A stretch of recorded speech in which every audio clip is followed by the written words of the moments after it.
Claro, es un texto lírico poético, pero no les pregunto a qué género pertenece. Les pregunto qué forma poética es esta, es decir, qué subgénero, si quieren verlo así, lírico poético es este. Correcto, Basurto, efectivamente. Pero ¿cómo lo llamamos entonces? Todos los demás, 155 personas, ¿cómo lo llamamos? ¿Cuáles son sus características? Tenemos cuatro versos en una primera estrofa, cuatro en la segunda, tres en la tercera y tres en la última, ¿no? Y luego, ojo, aquí hay algunas particularidades, perdón, claro está, ¿no? Eh, pero tenemos algunos aspectos de rima de manera concreta. Más allá de la rima y demás, la estructura específica de tener dos cuartetos y dos tercetos ya nos debería decir a grandes rasgos qué forma poética es esta, ¿no?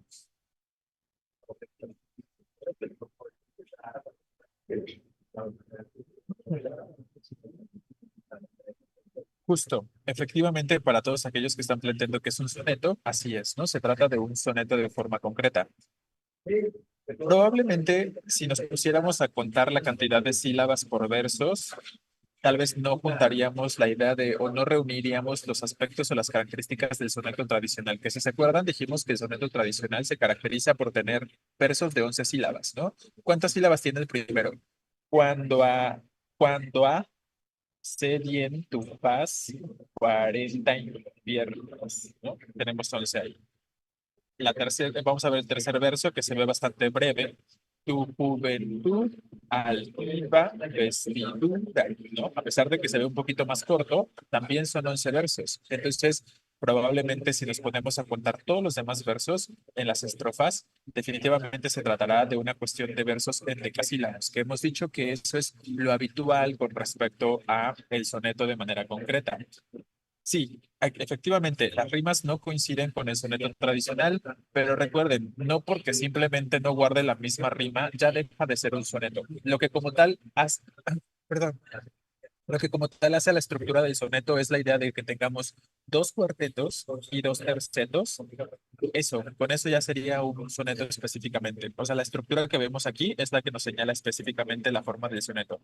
Idealmente, el soneto tradicional dijimos que tendría una rima A, B, B, A, B, B, A, C, D, C, D, C, D, ¿no? Vamos a ver qué tipo de rima rápidamente se está presentando entonces en este ejemplo. Inviernos, obviamente sería la rima A, ¿no? Bueno, en mayúscula, porque es un verso de arte mayor. Hermoso, ahí tenemos una rima diferente, tendría que ser la rima B. Vestidura, tendría que ser la rima C, y nadie tendría que ser la rima D, ¿vale? ¿Qué pasa con preguntaran? ¿Tenemos la repetición de alguna rima o no? Pues no, ¿no? Tenemos la rima E para la otra. Apasionado, tenemos ahí coincidencia, tampoco. Ojos, pues tampoco, ¿no? Entonces digo, para no estar poniendo ahí como absolutamente todas las letras del alfabeto, podemos identificar tal cuestión, ¿no? Que realmente no tenemos ninguna rima así a simple vista, ¿vaya? No podemos identificar ninguna rima ni asonante ni consonante, ¿no? Dentro de estos aspectos.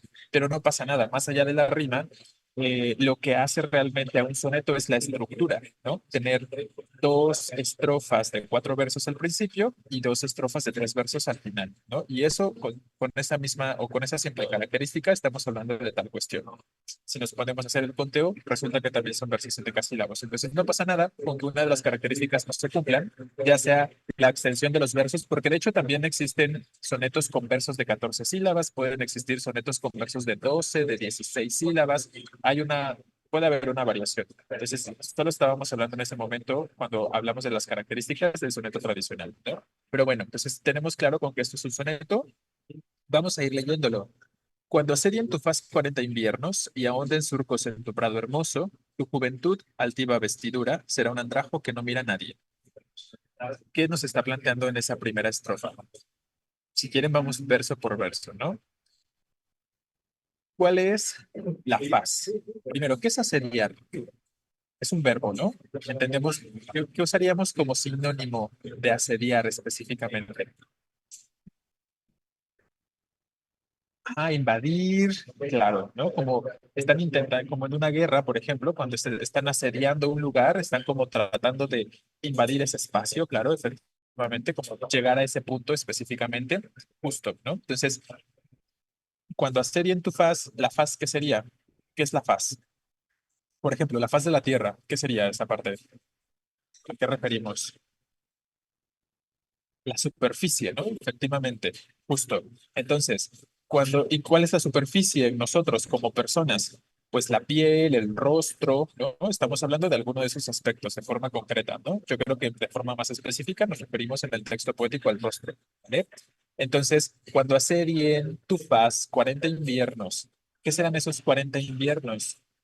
40 años, ¿no? Efectivamente. De hecho, creo que esto ya se los había comentado en algún contexto las estaciones del año tienden a estar muy relacionadas con el tiempo, porque finalmente hacen eso, ¿no? Nos van señalando el avance del tiempo. Entonces, regularmente cuando hacen referencia a exacto, 15 primaveras, efectivamente, Acevedo, ¿no? En estos contextos, claro, con V, efectivamente. En estos contextos sería referente a los años. Entonces, referir a las 15 primaveras, pues referimos a 15 años, ¿no? En este caso, ¿por qué hablaremos de invierno y no de primaveras? ¿Por qué estaremos diciendo 40 inviernos y no 40 primaveras? ¿Cuál creen que existe así en contraposición en cuanto a características? Efectivamente, ¿no?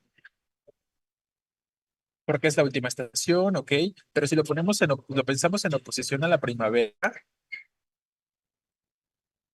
porque el invierno es más frío, claro, el invierno es el momento.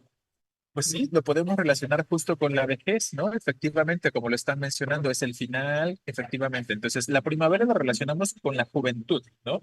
Por eso cuando decimos que alguien está en sus tantas primaveras, nos referimos a que es joven la persona, ¿no? Y entonces cuando relacionamos el invierno, pues el invierno es el momento de sequedad, de frialdad, lo último en llegar, ¿no? Entonces, todos estos elementos o todas estas características lo podemos ir relacionando justo con la idea de la vejez, ¿no? Entonces, efectivamente, ahí este primer verso nos dice, cuando se acerquen los 40 años a tu rostro, o sea, cuando estés cercano o cercana a cumplir 40 años, nos está diciendo, ¿qué va a pasar con el rostro? Van a ahondar surcos en tu prado hermoso, ¿no? Entonces, ¿qué son esos surcos que ahondan en el prado hermoso? Efectivamente, ¿no? Las arrugas, se va a ir arrugando, efectivamente, justo, ¿no? Entonces, ahí vamos ya, creo que de forma muy evidente, estableciendo algunos aspectos muy concretos, ¿no? Dice, en la primera estrofa habla de una persona que era hermosa, joven, pero ya está envejeciendo y desapareció esa belleza. Bueno, habrá que ver, ¿no? Justo, de hecho, dentro de las preguntas se establece esta cuestión. Si la persona, en una de las preguntas, ¿no? Si la persona a la que se le está hablando, que quién sería, por ejemplo, el objeto lírico, ¿no? Si el objeto lírico a quien se dirige la voz poética ya es una persona que está cercana a esa edad o es una persona joven, ¿no? Habrá que comentarlo y justo hay una pregunta que tiene relación con respecto a esto que estoy comentando ahorita, ¿no? Entonces nos dice, tu juventud, altiva vestidura, será un andrajo que no mira a nadie. ¿Qué nos dice acá? Tu juventud, esto que tienes ahorita, ¿no? Lo que te caracteriza en este momento, el ser joven, que es un tanto una vestidura altiva, claro, como un disfraz, efectivamente, será un andrajo que no mira a nadie. O sea, van a ser como restos, ¿no? A tus 40 años solo van a quedar restos de tu juventud, ¿no? Restos de esa altiva vestidura que en este momento te puede caracterizar, de esa juventud que en este momento posees o tienes. Y más adelante ya nadie te va a ver, ¿no? Nadie te va a mirar porque solo quedarán sobras de alguna forma de lo que fuiste o de lo que eres en este momento siendo joven, ¿no? Entonces es un tanto el aspecto que nos está planteando. ¿No les parece que es demasiado duro para una persona de 40 años? ¿Ustedes se imaginan que a los 40 años les estén diciendo como todos estos aspectos de ya a los 40 años ya prácticamente pasó todo lo que tenía que pasar en tu vida, ¿no? Ya eres viejo, ya no queda nada de lo que eras antes. Bueno, entonces finalmente es como lo que les está planteando aquí al objeto lírico, ¿no? Que lo que la hace bellas a la vieja, lo que a las personas ya no llama la atención, efectivamente. Luego tenemos la siguiente estrofa. Y si por tu belleza preguntaran, tesoro de tu tiempo apasionado, decir que yacen tus unidos ojos dará motivo a escarnios o falsías. ¿Qué nos dice esta estrofa? Sí, estoy seguro que tu mamá, Pineda, y muchas personas que tienen 40 años se siguen viendo muy bien. Por eso digo que es como demasiado duro, ¿no? Para referir a una persona que tiene apenas 40 años. Que su belleza vive en su mirada. Si dice que eres bonito, mienten. Cosa que dará inicio a burlas, que miente que es joven. Ok. Bueno, vamos a concretarlo un poquito más, porque hay algunas ideas, pero falta como un poquito de concreción, ¿no? Entonces nos dice, si te preguntan por tu belleza, cuando cumplas 40 años o estés cercana a cumplir 40 años y te pregunten por tu belleza, que fue tu tesoro, ¿no? Fue un tesoro de tu tiempo apasionado, o sea, que fue el tesoro de tu juventud. Entonces nos habla de que la belleza que posee durante su juventud, cuando más adelante le pregunten por esa belleza que la caracterizaba cuando era joven, ¿qué nos dice? Decir que yace en tus unidos ojos dará motivo a escarnios o falsías. Entonces, ¿qué le está diciendo al objeto lírico? Cuando te pregunten dónde quedó tu belleza, la belleza que te caracterizó durante juventud, pues no digas se conserva en mis ojos, ¿no? Justo, efectivamente, Acevedo, que su belleza vive en sus ojos y que es una cosa absurda, ¿no? Entonces, no dice que va a tener que mentir, ¿eh? O sea, nada más está diciendo, si te preguntan por tu belleza que te caracterizó, no respondas en ese momento que todavía se conserva en tus ojos, por ejemplo, porque solo darás motivo a burlas, ¿no? Nos está diciendo. Entonces, como un poco de decir, es una forma indirecta de decir, acepta que ya no existe esa belleza que te caracterizaba durante tu juventud. Simplemente di que ya no está más, ¿no? No digas que se conserva en tus ojos o no digas que se conserva en alguna parte de ti o de tu cuerpo, porque lo único que va a provocar eso son burlas, nos está diciendo, ¿no? Entonces es lo que nos plantea esta segunda estrofa, ¿vale? La tercera dice, ¿cuánto más te alabarán en su empleo si respondieras? Este grácil hijo, mi deuda salda y mi vejez excusa. Entonces, ¿cuándo sí la van a alabar? Si le preguntan por su belleza, ¿qué tendrá que decir para que realmente la alaben y no se burlen de ella cuando esté diciendo que se conserva en sus ojos?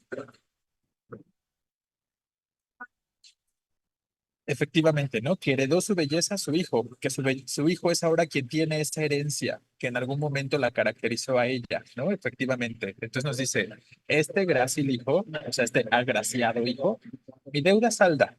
¿Cuál sería su deuda? Pues como que ya no es bella ahora, ¿no?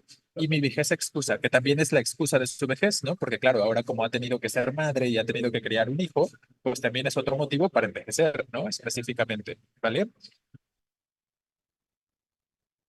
Efectivamente, el hecho de tener hijos, entonces es un poco, digo, si lo vemos desde una perspectiva modernista, pues a lo mejor podemos hacernos algunas ideas en este contexto desde una perspectiva modernista. A mí me parece que la voz poética está planteando un tanto al objeto lírico, que prácticamente la única forma de excusar el envejecimiento es teniendo hijos, ¿no? Justo. Tener hijos cansa, efectivamente, ¿no? Es lo que nos está planteando de alguna forma aquí, porque gracias a que tiene hijos, pues ha perdido, ha ganado vejez, ¿no? Ha ganado años o ha perdido juventud en este sentido, ¿vale? Pero un poco es un tanto, no sé si alcanzan a percibir esta cuestión, como que la persona, la mujer debe tener hijos, ¿no? Y en todo caso, en esos hijos es donde se va a conservar lo que pudo haber caracterizado a esa mujer durante su juventud, ¿no? De forma exacta, ¿vale? Y luego dice la última estrofa, pues su beldad será tu elogio, tu legado, perdón. ¿La beldad de quién? ¿De quién es esa beldad de la que habla en esta última estrofa? Del hijo, ¿no? Y entonces, ¿qué es beldad? Que lo preguntan más adelante. Si lo referimos al contexto en el que estamos hablando, efectivamente podemos sobreentender que seguimos hablando de la belleza, ¿no? Entonces, esta beldad es la belleza que nos estaba diciendo que ahora la tiene el hijo, el grácil hijo específicamente, ¿no? Pudieras, renaciendo en la vejez, ver cálida tu sangre que se enfría. A lo mejor estos dos últimos versos son como los más complicados de alguna forma, pero ¿qué nos dice entonces? Pudieras, renaciendo en la vejez, ver cálida tu sangre que se enfría. Entonces, ¿cuál es la forma de renacer en la vejez? Pues teniendo hijos, ¿no? Era lo que les decía hace un momento. Si tienes hijos, entonces será como una forma de renacer en tu vejez, porque mientras tú vas envejeciendo, pues tu hijo está ganando belleza, se está volviendo joven, se está llegando a ese punto específico en el que podríamos considerar que se encuentra como en su máximo esplendor, por decirlo de alguna forma, ver cálida tu sangre que se enfría. O sea que ya cuando tenga hijos o nietos, verá su sangre nueva, pero le dará cierta alegría. Claro, esa sería como la sangre cálida. Tu cálida sangre es la que está ahora en tus hijos, ¿no? La que está ahora en tu descendencia específicamente. Pero en cambio tu sangre, la propia, también se sigue enfriando porque tú pues, te estás acercando más a la muerte, ¿no? Entonces, conforme vas envejeciendo, tus hijos, tu descendencia gana juventud y es ahí donde puede hablarse de la cálida sangre que se menciona, pero esa cálida sangre también se está enfriando porque la de la madre, en ese caso, pues al ir envejeciendo, se está enfriando también, ¿no? Se va acercando a la muerte de manera concreta. Entonces, ahí nos habla de este último aspecto en estos últimos versos. O- Ok, entonces queda claro más o menos la cuestión del texto poético. A grandes rasgos, entonces, de hecho, es una de las preguntas que vamos a plantear ahorita. ¿Cuál es el tema que se aborda? ¿Cuál es la intención de todo esto? Vamos a llegar a ello, ¿vale? Entonces, vamos a ir respondiendo las preguntas. ¿Tenemos algo más que comentar con respecto al texto poético? ¿Algo que necesitemos esclarecer o agregar? Está sencillo, ¿no? No sé qué tan complejo les pareció este, pero yo creo que está bastante sencillo. Solo habla de la vejez. O sea, habla de la vejez y por extensión de la belleza, ¿no? Pero el tema central definitivamente es el periodo de envejecimiento, ¿no? Y de cómo aquello que nos pudo haber caracterizado durante la juventud, conforme vamos envejeciendo, se va a ir perdiendo, ¿no? Entonces, pero sí, lo central es efectivamente la vejez de manera concreta. Entonces, vamos a ver. La primera pregunta dice, ¿qué figura retórica se presenta en la frase 40 inviernos del primer verso? Hay que leer el verso completo para que tengamos mayor certeza, ¿no? Cuando asedien tu faz 40 inviernos, que ya ustedes mismos dijeron que esos 40 inviernos refiere a la edad, ¿no? Los 40 años. Entonces, ¿es metonimia, es metáfora, es personificación o es imagen sensorial? Efectivamente, ¿no? Estamos refiriendo a un concepto usando palabras que no usaríamos en el día a día, ¿no? No vamos todos los días diciendo, ay, acabo de cumplir 31 primaveras o 40 inviernos, ¿no? Referir a la edad bajo conceptos diferentes a los habituales, justo tiene que ver con la metáfora. Y así como lo están planteando varios de ustedes, entonces, efectivamente, B tendría que ser la respuesta. Es una metáfora, ¿no? Una metáfora a la edad específicamente, ¿vale? Bien. La siguiente también es una con respecto a las figuras. La frase aún ven surcos en tu prado hermoso, en el verso 2, ¿a qué hace referencia en este caso?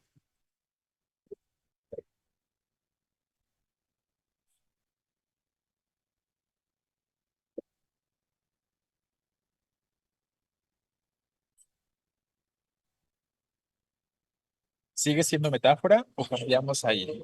Sigue siendo metáfora, ¿no? Efectivamente. Donde estábamos diciendo que aún en surcos en tu prado hermoso es hacer referencia, es una forma distinta, efectivamente, a las arrugas, ¿no? A las arrugas apareciendo en su rostro o marcando su piel, ¿no? Específicamente. Y justo es lo que estábamos planteando ya con aspectos de la metáfora, ¿no? Hacer referencia a conceptos usando palabras distintas, refiriéndolo o diciéndolo de otra forma, ¿no? Entonces, efectivamente, también es una metáfora, así que aquí plantearíamos el inciso C. Yo creo que también por descarte lo podemos ir identificando, ¿no? Sabemos que para el símil debe existir un nexo comparativo, un como mayormente. Sabemos que la hipérbole es una exageración, pero no podemos observar ninguna exageración en este contexto. Y la metonimia más bien es referir alguna característica de la cosa a la que queremos hablar, ¿no? Entonces sería un poquito diferente. Bien, entonces ahí quedamos. 22B, 23C para este caso. 24. En el último verso de la segunda estrofa, el concepto escarnios, que significa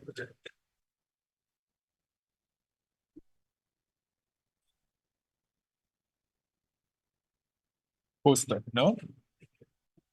Esto sirve un poco como para practicar el aspecto de relaciones semánticas, ¿no? Aspectos de sinonimia y de antonimia, efectivamente. Si leemos el contexto, entonces, ¿qué nos está diciendo? Decir que tu belleza todavía permanece en tus ojos, esto es motivo para escarnios o falsías, ¿no? O sea, para, en este caso específicamente, para burlas, ¿no? Específicamente. Tanto también escarnio puede ser un castigo, un escarnio también funciona como un castigo, pero si lo pensamos, agresión y violencia funcionan esencialmente como sinónimos Entonces, ¿cómo podríamos elegir entre uno y otro si mayormente están funcionando como sinónimos? Y ovación sería todo lo opuesto, ¿no? Ovación sería más bien como una especie de antónimo. Entonces, ya por mero descarte elegiríamos también el inciso B, ¿no? Burla. Entonces, ahí tendríamos el aspecto de las burlas. Vas a generar burlas si dices que tu belleza todavía se conserva en tus ojos.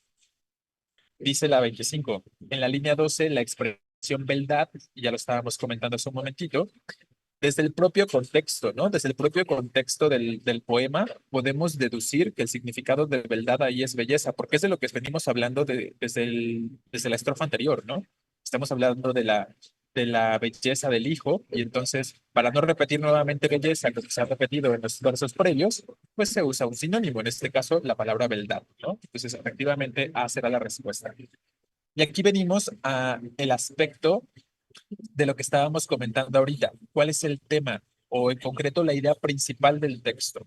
Es la fugacidad y futilidad de la belleza como un bien superficial, la inexorable, perdón, vejez o la descendencia como continuidad de la belleza. Ojo, la pregunta sería, la primera pregunta que nos tendríamos que hacer sería, ¿qué es lo más relevante que se aborda en el texto? ¿La belleza o la vejez? Porque si se dan cuenta, tres opciones de respuesta hablan de la belleza. La A, la B y la D refieren a la belleza. Y solo el inciso C habla de la vejez. Entonces, ¿qué les estaba comentando hace un momento? Que realmente la idea de la belleza se trata en el poema como una especie de derivación de la juventud o en su defecto de la vejez, porque se pierde ese momento de juventud, ¿no? Específicamente. Exacto, un tanto como lo que se plantea como el argumento dentro del propio texto poético, ¿no? Entonces, ¿qué es lo importante en el texto poético en realidad? ¿La belleza o la vejez? Enfóquense a ese aspecto primero para determinar la idea principal.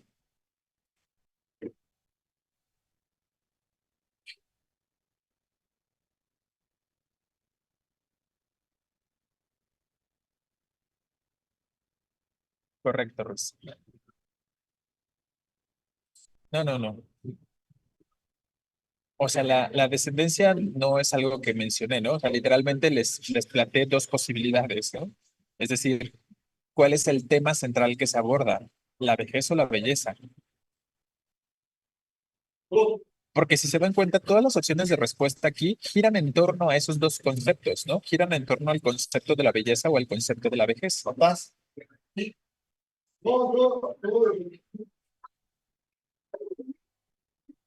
Ah, por cierto, ¿qué es inexorable? ¿Ya buscaron qué significa la palabra inexorable?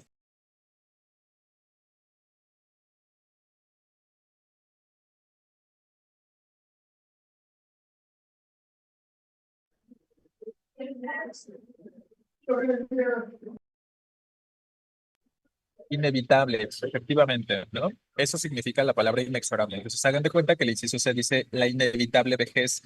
O sea, no podemos hacer nada para evitarla, ¿no? No podemos hacer nada para que no nos alcance, para que no llegue a nosotros.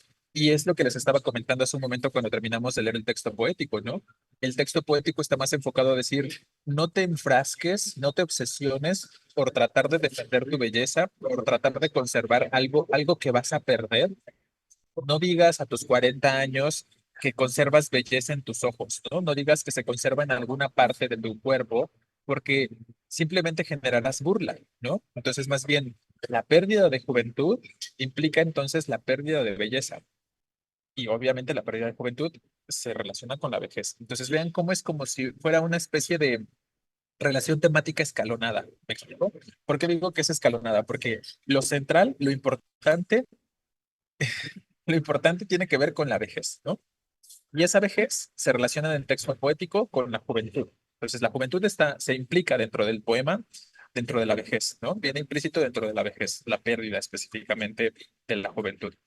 Y al perderse la juventud se pierde también la belleza, es lo que nos dice el texto, ¿no? Entonces, en ese sentido, la idea principal tiene que ser sobre aquello que incluye todos los aspectos que estamos mencionando ahorita, ¿no? Y que es justo la inexorable vejez, o sea, la inevitable vejez. Que les reitero, es lo que finalmente nos está planteando el textito en cuanto a lo que se centra, ¿no? Se enfoca de manera concreta. El inciso D que dice, por ahí estaban planteando eso, la descendencia como continuidad de la belleza, sería como simplemente determinar que el tema central es la belleza, pero les reitero, realmente no existe esa temática como centro de todo, ¿no? Piénsenlo, dense cuenta como cuando se empieza a hablar de la belleza y de la juventud, es por descendencia, no por descendencia, perdón, por desprendimiento, quiero decir, del tratamiento del tema de la vejez, ¿no? Entonces, tal cuestión, se tendría que ser la respuesta para esta pregunta 26, ¿vale? Bien, nos quedan por ahí nada más dos preguntitas, tres, más bien, hasta la 29. Si no han terminado, terminen de leer vuelvan a leer el texto poético y respondan esas preguntitas que ya son poquitas y con esto